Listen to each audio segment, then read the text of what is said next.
பெண்களுக்கு இதய நோய் வரலாமா? வராதுன்னு சொல்றாங்க சில பேர். அது ஒரு பெண்களுக்கும் ஆண்களுக்கும் ஹார்ட் அட்டாக் வரதுல சிம்டம்ஸ் வேரி ஆகுதா அப்படிங்கிறது பார்த்தீங்கன்னா, நான் ஏற்கனவே சொல்லியிருக்கேங்க. ஹார்ட் அட்டாக்ங்கிறது நம்ம லிப்ஸ் ஆங்கிள் ஆஃப் மவுத் அங்கேருந்து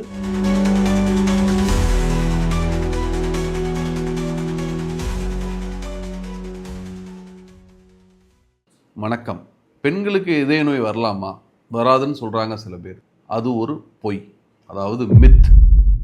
ஃபேக்ட் என்னன்னா, பெண்களுக்கு கண்டிப்பா இதய நோய் வரலாம். ஒரு பெண் அவங்களுக்கு சுகர், இரத்த கொதிப்பு, கெட்ட கொலஸ்ட்ரால், இல்லை குடும்பத்தில் அப்பா, அம்மா, அண்ணன், தம்பி, மாமா, அத்தா, அக்கா, தங்கச்சி யாருக்காவது ஹார்ட் ப்ராப்ளம் இருந்துச்சுனாவோ, இல்லை அவங்களுக்கு முன்னாடியே ஹார்ட் ப்ராப்ளம் இல்லை அதை போன்ற மற்ற ப்ராப்ளம், பக்கவாதம், கிட்னி ப்ராப்ளம் இருந்தாலோ, அல்லது அவங்க சொசைட்டியில் நம்ம பார்க்குறோம், இப்போ சிகரெட் பிடிக்கிறது, ஆல்கஹால் எடுத்துக்கிறது, ஃபுட் ஹேபிட்ஸ் நல்லா இல்லாமல் இருக்கிறது, எக்ஸசைஸ் பண்ணாமல் இருக்கிறது, மாதவிடாய் முடிஞ்சு இல்லை முடியும் தருவாயில் இருக்க பெண்களுக்கு இதய நோய் கண்டிப்பாக வரலாம்.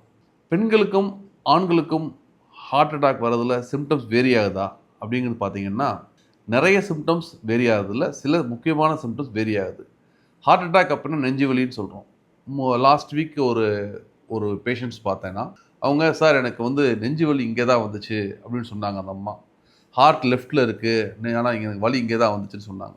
நான் ஏற்கனவே சொல்லியிருக்கேங்க, ஹார்ட் அட்டாக்ங்கிறது நம்ம லிப்ஸ் ஆங்கிள் ஆஃப் மவுத் அங்கேருந்து தொப்புள் அம்பிளிக்கஸ் அது வரைக்கும் 2 கை உட்பட வலி எங்கே வேணாலும் வரலாம்.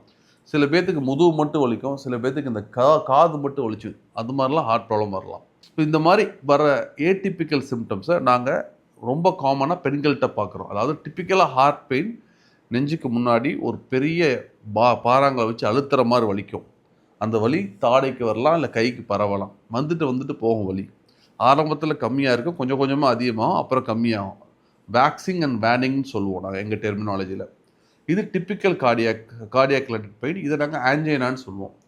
சில பேஷண்ட்ஸ்க்கு இந்த மாதிரி டிப்பிக்கல் ஃபீச்சர்ஸ் இல்லாமல் ஏடிபிக்கல் ஃபீச்சர்ஸ் இருக்கும். அதாவது லிப்ஸ் மட்டும் வலிக்கிறது, தாடை மட்டும் வலிக்கிறது, கை மட்டும் வலிக்கிறது, இல்லை சில பேருக்கு வலியே இல்லாமல் இருக்கிறது.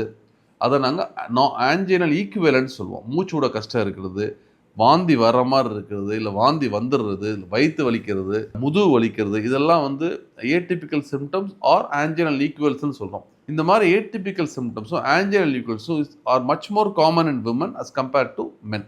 சிமிலர்லி சுகர் இருக்க நோயாளிக்கு இதே மாதிரி ஏடிபிக்கல் சிம்டம்ஸும் ஆன்ஜைனல் ஈக்குவலன்ஸும் காமனாக இருக்கும். சுகர் ஓவராலாக பார்த்தீங்கன்னா பெண்களுக்கு அதிகமாக இருக்குது. உடல் பருமன் பெண்களுக்கு அதிகமாக இருக்கிறதுனால சுகரும் பெண்களுக்கு அதிகமாக இருக்குது. சயின்ஸில் பார்த்தீங்கன்னா கார்டியாலஜி எல்லா ரிசர்ச் ஸ்டடீஸ்லையுமே பார்த்தீங்கன்னா ஆண்கள் எவ்வளோ பங்கேற்றிருக்காங்க, பெண்கள் எவ்வளோ பங்கேற்றிருக்காங்கன்னு பார்ப்போம். அது ஓவராலாக பார்த்தீங்கன்னா ஒரு 30% பெண்களே பங்கேற்கிறாங்க ஸ்டடீஸ்லேயே. ஸோ ஆண்களுக்கும் பெண்களுக்கும் செக்ஸ் ரேஷியோ வேர்ல்டில் பார்த்தீங்கன்னா 1.1 ஆண்கள் கொஞ்சம் அதிகமாக இருக்கலாம் பெண்களை விட.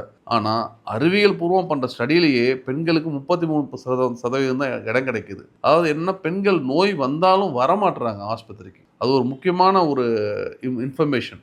நம்பர் 1, அவங்க சிம்டம்ஸ் ஏடிபிக்கலாக வருது. அதனால அவங்க அந்த சிம்டம்ஸை மிஸ் பண்ணி அவங்க ஹாஸ்பிட்டலுக்கு வரதே லேட்டாக வர்றாங்க.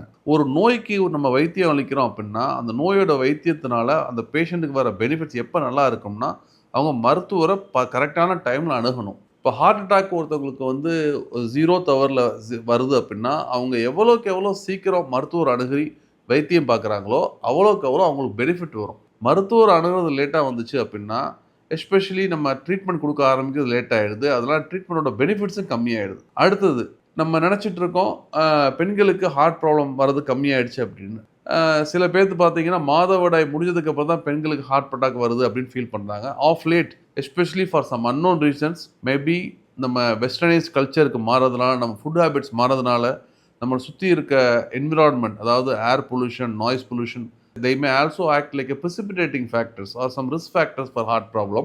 அந்த காரணங்கள்னால ஈவன் 35 வயசு 40 வயசுலேயே நாங்கள் ஹார்ட் ப்ராப்ளம் பார்க்குறோம். எஸ்பெஷலி ஃபீமேல்ஸ்லேயும் நாங்கள் பார்க்குறோம். நாங்கள் யூஸ்வலாக கன்வென்ஷனலி பார்த்தீங்கன்னா, அதாவது பழைய காலத்துலலாம் பார்த்தீங்கன்னா ஹார்ட் அட்டாக் ப்ராப்ளம் 35-40 வயசில் வராதுன்னு ஃபீல் பண்ணுவோம். இப்போ அந்த மாதிரி எங்களால் சொல்ல முடியறதில்லை. ஒரு பேஷண்ட் எஸ்பெஷலி ஃபீமேலாக இருந்தாலும் சரி, பார்க்குறதுக்கு ஓபிலையோ இல்லை எமர்ஜென்சிக்கு வராங்க நெஞ்சு வலி அப்படின்னா நாங்கள் ஈஸியாக எடுக்காமல் அனுப்புறதில்லை. பிகாஸ் அந்தளவுக்கு இப்போ ப்ரிவலண்ட் ஆகிடுச்சு நோய். இவங்க நான் 35 வயசு தான் இருக்குது, இவங்க ஹார்ட் அட்டாக் இருக்காது, இவங்க பெண்களாக இருக்கான்னு எங்களால் சொல்ல முடியுறதில்ல. ஒரு காலத்தில் சொல்லிட்டு இருந்தோம், இப்போ அந்த மாதிரி சொல்ல முடியுறதில்ல. ஸோ உங்களுக்கு ஒரு நோயின் அறிகுறி வந்துச்சுன்னா அதை ஐடென்டிஃபை பண்ணி பக்கத்தில் இருக்க உங்கள் டாக்டர் போய் பார்த்து அட்லீஸ்ட் ஒரு இசிஜி எடுத்து பார்த்துங்க. That will give an idea ஒரு மேசிவ் ஹார்ட் அட்டாக் எதுவும் நடக்குதா, இல்லைனா மைனர் ஹார்ட் அட்டாக் எதுவும் நடக்குதா, ஒரு பேசிக் ஐடியா கொடுத்துரும். அது ரொம்ப முக்கியமான விஷயம். அதுக்கடுத்து நம்ம பார்த்தீங்கன்னா பெண்கள் வந்து வீட்டின் கண்கள், அவங்க தான் தூண். எப்படி வந்து ஒரு வீடு நிற்கிறதுக்கு பில்லர்ஸ் பேஸ்மெண்ட் தேவையோ அதே மாதிரி இப்போ நம்ம வீடு நல்லபடியாக இருக்குன்னா பெண்கள் தான் முக்கியமான காரணம். அந்த பெண்கள் வந்து எஸ்பெஷலி அவங்க வந்து ஹோம் மேக்கராக இருக்கலாம். அவங்க ஹோம் மேக்கராக இருந்தாங்கன்னா அது ஹோம் மேக்கர் மட்டும் இல்லை, அவங்க தான் வந்து caretaker for kids, husband, entire family அவங்க தான் பார்க்குறாங்க. They have much more responsibility then office going husbands.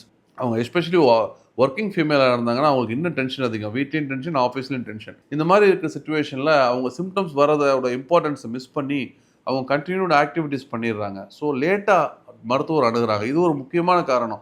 ஒரு நாள் நம்ம ஹாஸ்பிட்டலுக்கு போய் டாக்டரை பார்த்து டாக்டர் எதுவும் அட்மிட் பண்ணிட்டாருன்னா நம்ம 3-4 நாள் ஹாஸ்பிட்டலில் இருக்கிற மாதிரி வந்துச்சுன்னா நம்ம குழந்தைகளை யார் பார்த்துப்பா, நம்ம வீட்டுக்காரரை யார் பார்த்துப்பா, நம்ம குடும்பமே ஸ்தம்பிச்சிருமே, அந்த ஒரு தாட் ப்ராசஸ் நான் காமனாக நம்ம ஃபீமேல்ஸ்ட்டு அப்சர்வ் பண்ணுறேன். எஸ், அது ரொம்ப இம்பார்ட்டன்ட் தான். பட் அதை விட ரொம்ப இம்பார்ட்டன்ட் லாங் டேர்மில் நீங்கள் நல்லா ஹெல்த்தியாக இருக்கணும். நீங்கள் லாங் டேர்மில் நல்லா ஹெல்த்தியாக இருக்கணும் அப்படின்னா உங்கள் நோயின் அறிகுறிகளை மிஸ் பண்ணாமல் அந்த மாதிரி சிம்டம்ஸ் வந்துச்சு, அதாவது நெஞ்சு வலி வராமல் தாட வலியோ, கை வலியோ, இல்லை வயிற்று வலியோ, இல்லை மூச்சோட கஷ்டம், வாந்தி வர மாதிரி வாந்தி வருது, அந்த மாதிரி வந்துச்சு அப்படின்னா பக்கத்தில் இருக்க மருத்துவர் அணுகி ஈஸி எடுத்து உங்களுக்கு ஹார்ட் ப்ராப்ளம் இருக்கான்னு பார்த்துக்கிறது சாலச்சிறந்தது. எப்படி ஒரு ஆண்மகனுக்கு யூஸ்வலாக நாங்கள் 25-30 வயசுக்கு அப்புறம் கண்டிப்பாக கொலஸ்ட்ரால் செக் பண்ணுறோம், பிபி இருக்கான்னு செக் பண்ணுறோம், அதுக்கப்புறம் மற்ற good habits, heart healthy habits சொல்கிறோம்.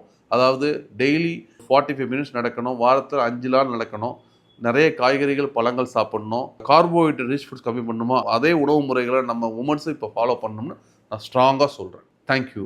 நான் உங்கள் இதய நிபுணர் doctor S. Nagendra Bhupathi, professor of cardiology, Sri Ramachandra medical college and consultant college, doctor Bhupathi's heart care, Kodambakkam, Chennai.